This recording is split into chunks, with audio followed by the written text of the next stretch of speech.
The following tale of alien encounters is true, and by true, I mean false. Hello my exorcists in Christ, I'm Bojan, and today we are dismembering The Pope's Exorcist, a movie that teaches us that a bird in the mouth is worth two in the bush. The movie begins in Italy in 1987. Father Gabriele Amorth comes to a village where a priest informs him that the son shows all the classical signs of possession. The movie gives us a nice info dump about what these are. Gabriele binds the demon with a St. Benedict's medal. A pig is brought into the house. The demon, like an absolute buffoon, falls for the same trick the second time and possesses the pig. Its brains are blown away by the pig's owner. Mission accomplished. Next, we see an American family driving through Spain. If you look to your left, you'll see Spain. If you look to your right, you'll see Spain. They come to this gorgeous castle, which is what everyday European houses look like. I should know I'm a European citizen and I pledge my allegiance to the King of Europe. Being an older teenager, the daughter is dismissive of living at this beautiful castle. Then we go to the Vatican, where priests in street clothes swing thuribles with incense. Father Gabriele asks Cardinal Lumumba, why didn't Saint Michael kill Satan when he had the chance? Which is something a 5-year-old would ask in Sunday school, but okay. They debate it as it is some deep theological quandary, not that they show any sign of awareness that it is not. Hello, it is me, Bojan from the future. When the past Bojan wrote this, as regards to Saint Michael killing Satan, he had no idea what nonsense he would be getting himself into. I want you all to count your blessings, for far worse cringeworthy moments are coming your way. I suggest using a dental dam in order not to grind your teeth too much. Back in Spain, the family meets with Father Thomas, who is helping them restore the abbey. The father of the family has passed away, leaving the family without income, but luckily for them, he left them this beautiful if decrepit edifice. By the way, these styles are modern. I should know, I was renovating my place recently. The son, Henry, goes snooping around the estate, and through a crack in a wall sees a carved stone slab bursting, which scares him profoundly and possesses him even profoundlier. The mom, Julia, mentions to the ever-petulant teenage daughter Amy that Henry didn't say a word in over a year since his dad passed away. In Rome, the one in Italy, Father Gabriele is facing a tribunal. He conducted the exorcism without the local bishop's approval, which is a big no-no in the Catholic Church. After some back and forth, it turns out that Cardinal Lumumba supports Father Gabriele, but Cardinal Sullivan does not. Of course, as with all of these films, the opposer claims that exorcism is an outdated practice. During the ensuing debate, Father Gabriele says that he is the head exorcist of the Vatican, subject directly to the Pope, so I don't even know what this whole trial is about, but okay. Back in Europe, Spain, the workers probe a flare through the same opening Henry was speaking through earlier.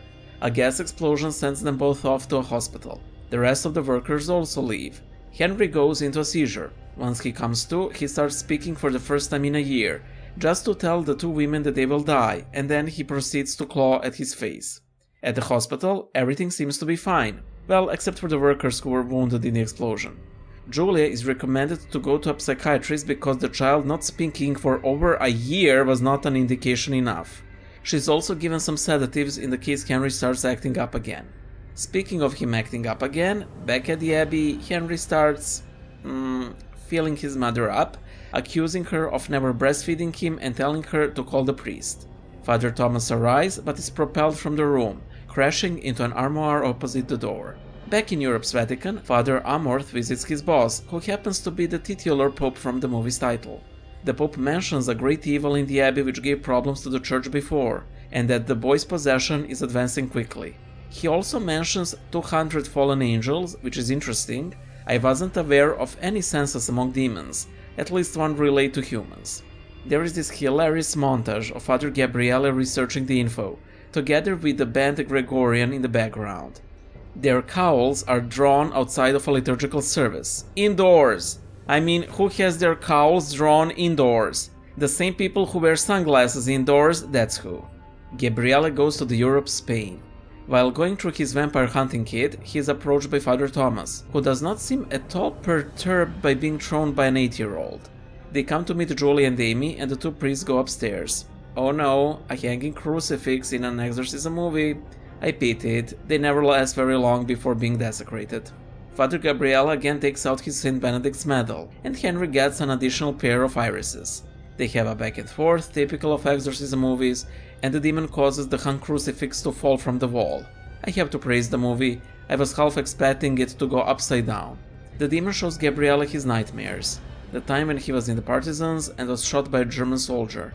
He then proceeds to vomit out a birdling. While talking to the mother, Gabriele says that the possession seems to be connected with the abbey and that removing the boy elsewhere could prove fatal. If you are not a Christian and are watching this video, I want to emphasize that this is abject nonsense. Julia says that Henry was in the car when his father died, and this, according to Gabriele, is the trauma that the demon latches onto. Father Gabriele discusses exorcism with Thomas. The only way they can get the demon out is to find out the demon's name, which they can achieve through prayer, as demons can't stand it. Father Gabriele coerces Father Thomas to confess, as demons can smell unrepentant sins, but the priest didn't confess in 8 months, so Gabriele simply quickly absolves him. They begin the exorcism, but the demon takes the shape of Rosario, the woman Gabriele let die. Despite being absolved of sin, Gabriele can't forgive himself, and that is why the demon assaults him so. Then the demon focuses his attention on Father Thomas, accusing him of having sex with a woman from his congregation. This riles Thomas enough to start strangling Henry, and the two priests leave the exorcism incomplete. In the meantime, the Pope is brought the records from the abbey. The Pope here is a literal NPC, always in the same place. Father Thomas has an ugly crying confession to Father Gabriele.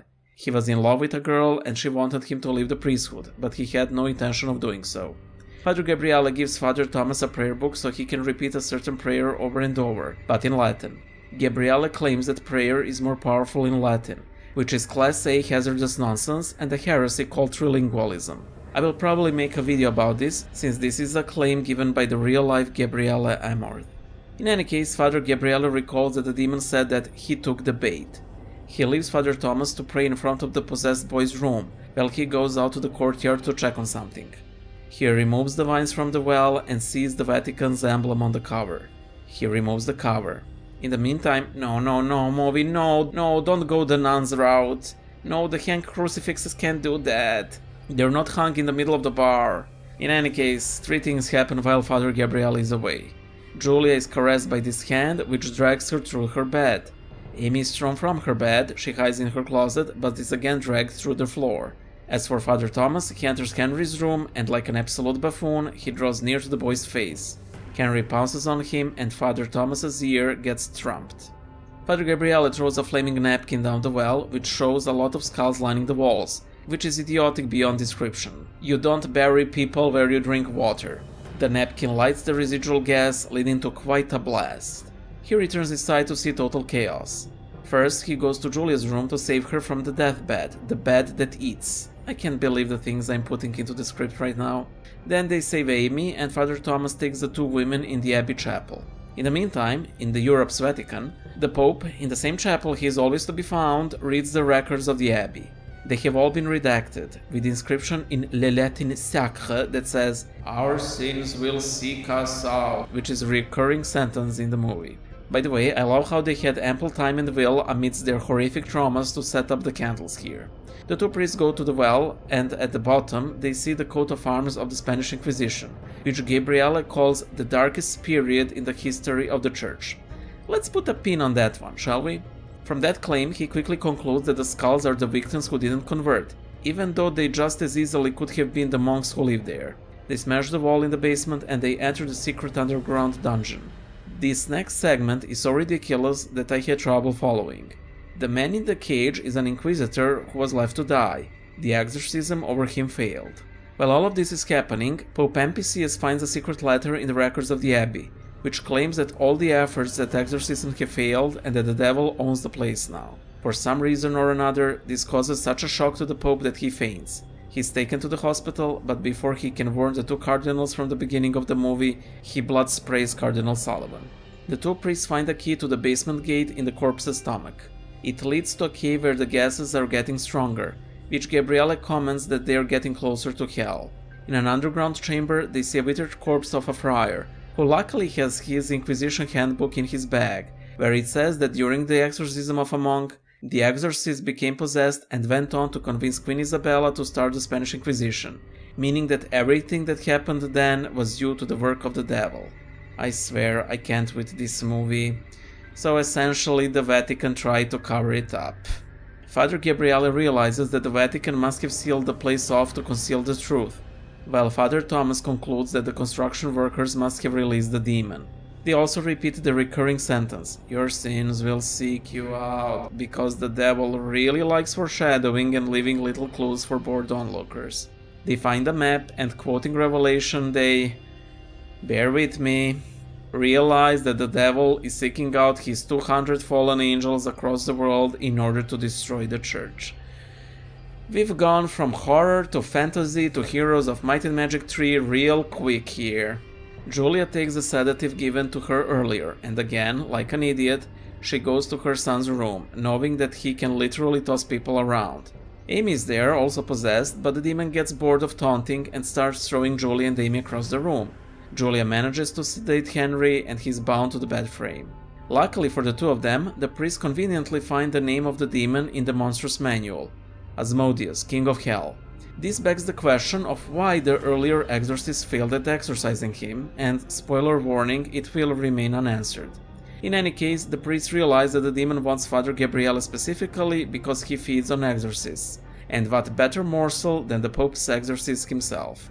In stark contrast to the Crucifixion movie, Father Gabriele says that the only thing that can mess things up is themselves. He goes on to make his confession to Father Thomas. He joined the partisans to fight the Germans, and he was the sole survivor of their unit. He suffered greatly from survivor's guilt. Later on, he attempted an exorcism on a girl, Rosario, but he concluded that she was mentally unwell. Sometime later, she killed herself, and it was implied that she was abused by a priest before that occurrence. The entire gang prepares for the final exorcism. They enter the room and begin the rite. The demon manifests Rosario as she devours a cardinal bird. They all manage to subdue the demon by prayer. During a short respite, they call for Henry to resist the devil, while infernal writing appears on his stomach. Then all hell breaks loose. Asmodeus possesses Amy as well, and she attacks Julia. Father Gabriele is thrown and suspended against the wall. Father Thomas is hoisted in the air and strangled by his stole. Gabriele gives in to Asmodeus' demands and lets him possess him, thus liberating all others. They flee, and something weird happens to Cardinal Sullivan. I'm not exactly sure what, I guess punishment for his disbelief? Father Amorth runs through the abbey with his mascara running. Y'all cry in mascara, it happens. Then he starts vomiting out these black cranes he ate and attempts to hang himself, but the demon prevents him because he wants to enter the Vatican. I was half paying attention by this point.